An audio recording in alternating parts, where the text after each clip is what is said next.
क्या आपने कभी 10 टन के पत्थर के सिर की आंखों में देखा है और सोचा है इसे किसने बनाया? और सबसे जरूरी बात, क्यों?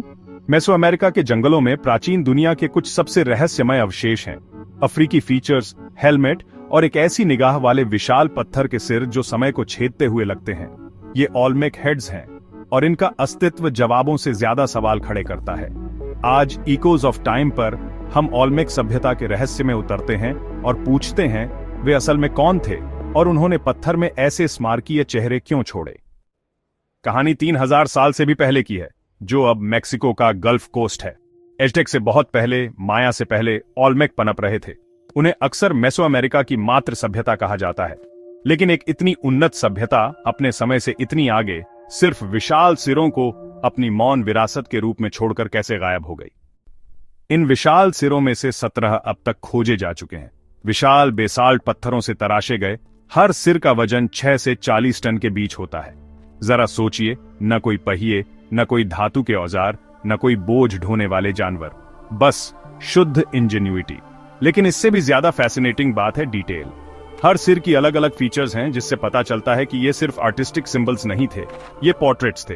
असली लोग पत्थर में अमर कर दिए गए। लेकिन वे कौन थे? क्या वे राजा थे, योद्धा, देवता?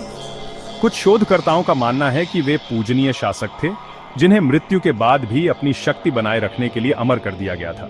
दूसरे मानते हैं कि वे खिलाड़ी हो सकते हैं, जिन्हें प्राचीन मेसोअमेरिकन बॉल गेम में अपने कौशल के लिए सराहा जाता था, एक रिचुअल स्पोर्ट जिसके घातक परिणाम होते थे। और फिर सबसे विवादास्पद थ्योरी है, एक जिसने दशकों से बहस छेड़ी है। कुछ लोगों का दावा है कि इन सिरों में चौड़ी नाक और मोटे होंठ हैं, जो अफ्रीकी फीचर्स से मिलते जुलते हैं। क्या यह अफ्रीका के साथ प्री कोलंबियन संपर्क का सबूत हो सकता है?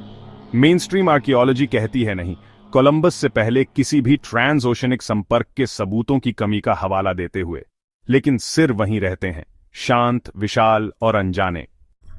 चलिए सैन लोरेंजो और लावेंटा की ओर चलते हैं, दो सबसे महत्वपूर्ण ओल्मेक स्थल। यहां आर्कियोलॉजिस्ट ने सिर्फ सिर ही नहीं, बल्कि पूरे शहर, सेरेमोनियल सेंटर, पिरामिड्स और ड्रेनेज सिस्टम भी खोजे। सोफिस्टिकेशन का स्तर चौंकाने वाला है। ओल्मेक के पास राइटिंग, मैथमेटिक्स और शायद एक कैलेंडर भी था। तो उन्होंने यह सब कैसे हासिल किया और उनके साथ क्या हुआ? कुछ लोगों का मानना है कि नेचुरल डिजास्टर्स ने इसमें भूमिका निभाई। नदियों में बदलाव, ज्वालामुखी विस्फोट या क्लाइमेट चेंज ने एग्रीकल्चर को बाधित किया होगा, जिससे लोगों को अपने शहर छोड़ने पड़े होंगे।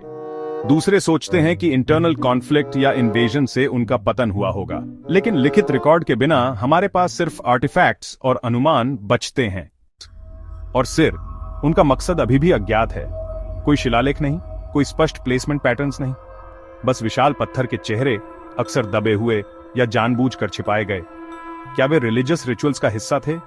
क्या उन्हें संकट के समय दफनाया गया था, या उन्हें दुश्मनों से बचाने के लिए छिपाया गया था? एक दिलचस्प डिटेल है हेलमेट। हर सिर पर एक अनोखा हेडपीस है, जो शायद रैंक या रोल को दर्शाता है। कुछ में ईयरस्पूल्स हैं, दूसरों में इंट्रिकेट कार्विंग्स हैं, शायद उनकी पहचान के क्लूज।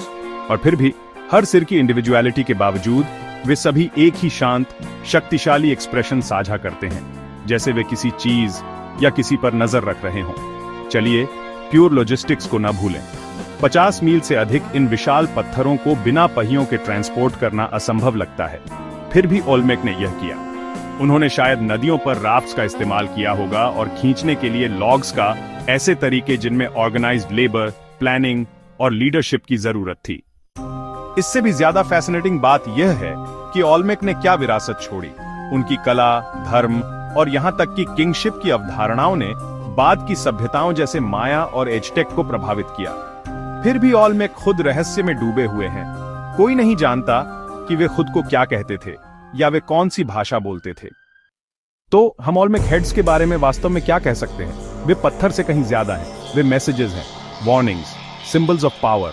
वे एक ऐसे लोगों की कहानियां फुसफुसाते हैं जो स्मारकों के जरिए जीते, शासन करते और याद किए जाते थे।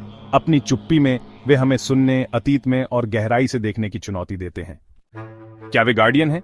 खोए हुए शासकों के पोर्ट्रेट, प्राचीन खेलों या भूली हुई सेरेमोनीज की गूंज, या वे कुछ और ही हैं? एक अनसुलझी पहेली जो बेसाल्ट में गढ़ी गई है, हमें समय के साथ दबे इतिहास को सुलझाने की चुनौती दे रही है। सच तो यह है कि हम ओल्मेक हेड्स को कभी पूरी तरह से नहीं समझ पाएंगे, लेकिन शायद यही बात है, रहस्य की अपनी शक्ति होती है। ये हमें आकर्षित करता है, हमें सवाल पूछने पर मजबूर करता है, हमें खोजते रहने पर मजबूर करता है। आखिर में ये पत्थर के जायंट वेराक्रूज और टबास्को के जंगलों की रखवाली करते हुए टाइमलेस सेंटिनल्स के रूप में खड़े हैं, देखते हुए, इंतजार करते हुए, क्योंकि उनके निर्माताओं की गूंज समय के साथ फैल रही है। ये इकोज ऑफ टाइम था। अगर अतीत बोल पाता तो आपको क्या लगता है वह क्या कहता? अगली बार तक सोचते रहिए।